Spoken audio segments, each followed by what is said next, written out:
क्यों आजकल नींद कम ख्वाब ज्यादा है लगता खुदा। ওহো ভাইয়া আমরা কিন্তু দুধের ব্যবসা সেভাবে চলে এটা আমাদের গাভীরে দেখলে বোঝা যায়। মাশাআল্লাহ যে ফিটনেস বানাইছেন খুবই চাহিদা, এটা দেখলে বোঝা যায়। তো কত হয়েছে ভাইয়া প্রতিশোধ কত দেড়হাম আর কি, কিন্তু কমছে সামনে দুবাই টুবাই জালে যাইতে পারি আর কি। বাংলাদেশের পণ্য হলে অনলাইনে 500 টাকা দিয়ে কি কাট মারতে, বিদেশে যেহেতু একটু রেট একটু বেশি। আর আপনাকে দেখলে বুঝা যায় আপনাকে চলা চলতি বা আপনারা শেখের গাইতে সরেন শেখের গুলো চলাফেরা তো মোটামুটি রেট অনেক বালাই। তো এখানে কই জানি কিনে কমেন্ট টমেন্ট করিয়েন, অনেক পাবলিক আছে ক্ষুধার্ত পাবলিক রে।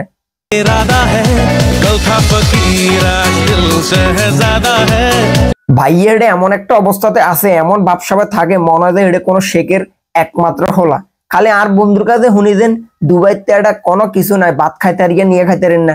এটা উপরে দেখ বেটা, উপরে দেখ এটা হাতে হেঁটে দেয় কিয়া করা এটা মাইঙ্গালো করে এটা তোরা কিয়া করছিস এটা বেটা।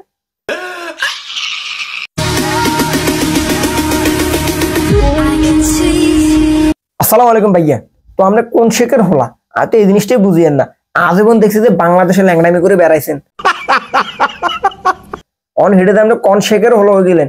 মানে শেখেরা যেসব নৌকাতে চলাফেরা করে আপনারা হেঁটে দেই, তাহলে মানে সে বাম্পার ফলন চলে আমরা। তো কি অবস্থা আপনার আসেননি বালা খাইছেননি বাদ। তো চলি আইছি আজ চমলক একটা ভিডিও, আশা করি সিনিয়র আছেন কারালয় ভিডিও করবো।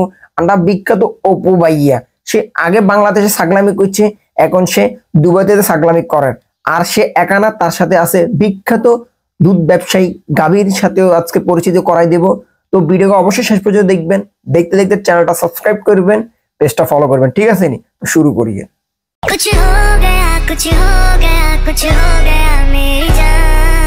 ইয়া দেখো এটা কিয়াডা, এত তুমি শিক্ষা লাভ এটা ছোটকাল তুমি শুরুতে গু কালার করবে এটা, ফ্যান হয়ে উড়া দুরা টিয়া কালার ফ্যান শার্ট হইবে বেটা, তারপর প্রতিবন্ধী টিকটক প্ল্যাটফর্মে খালি টিকটক বানাবে বেটা, সফলতা অর্জন করতে পারবে বেটা। কোনো একটা ভাঙ্গা নৌকাতে চলছিস নি, আর হাতে শেখের নৌকাতে সরা এটা বেটা।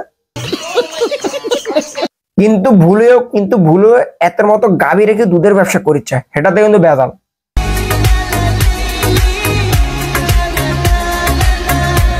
তুই যতই পাঙ্কু ভাবে চলস না কেন, তুই যে নাফিদ এটা মানছে কিন্তু ভুলে জানো, এটা সবারই মনে আছে। তো ইচ্ছা ছাগলামি একই সব না করে মানে হুডামি না করি ঘরের লাই কিছু করতে আস না, একটা বিল্ডিং কর, তোর আমার একটা বিল্ডিং উপহার দে। তুই যে মাইঙ্গার চমলক্ষ মক্ষ ভিডিও করার ইচ্ছে ঘুরে টাং টাং করে ঘুরে অরিজেন, এই মাইঙ্গা তো তোরে সিলি সিলি খাইবো, হরদ তোরে লাথি মেরে চলে যাবো। এটা তুই কোনদিন আফন করতে পারবি? যে সময় তোর ঘরে দেখবো যে তোর ঘরে বাতের হাইলাই নাই, এই মাইঙ্গাকে তোর লগে থাকবো জীবনও হিললে ঘরের হাইলাকে ঠিক কর, এরপর এটার লগে থাকিস, মাথা থাকে জান।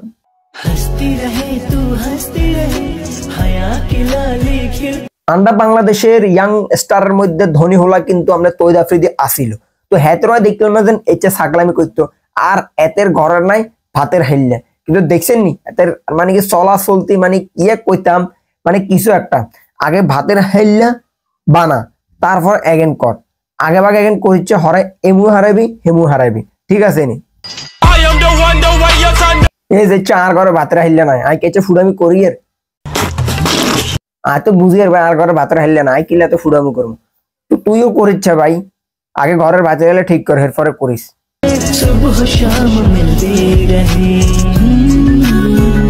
ওফুই আসলে অন বুঝেন এটা ভালোবাসা না রে ভাইয়া, এটা ভালোবাসা না, এটা তোর পকেট খালি করবার ধান্দা, বুঝছিস নি? হাতি কখনো হরিণের কাছে যাইতো না, এটা তো মাথায় রাখিস, হাতি কিন্তু হাতির কাছেই যাইবো। मैं भी तुम्हारे साथ थोड़ा ये घूम के देखना चाहता है। তো ধর তুই একটা রুমে একটা খাড়ে তো হুতি গেলি, তো আফু যদি তোর গারসে লাভ দেয় তুই বাইসবি নি, তুই তো একটা স্যাপড হয়ে যাবি বেড়া। বুঝোস ন রে ভাই, বুঝোস ন, এর একমাত্র উদ্দেশ্য তোর পকেট খালি করা, তোর লগে বিয়ে শাদী করে সংসার করা না। সময় আছে ভালো হয়ে যায় এখানে আড়িচ্ছে ইনকাম কররে, বুঝি এর কররে না করলে এত পুং করে চলতি না, কররে ঠিক আছে, হেঁটে আদি দেশে কাজে লাগা, তোর আমার লাই কিছু কর, তোর ভাইয়ের লাই কিছু কর, তাহলে ভালো হবো। এসব আলতু ফালতু মাইয়ের ফিসে ঘুরে ঘুরে টিয়া খরচ করিচ্ছে, ঠিক আছে? তো মাথাতে রাখিস। তোর হলো একটা ছোট ভিডিও করলাম, হালকা পাতলা তোর দিবারও চেষ্টা করলাম, কতটুকু দিতে ইচ্ছে জানি না। তো ঠিক আছে নি, আজ এই পর্যন্ত, পরবর্তী ভিডিওতে দেখাবো। Tata, good bye.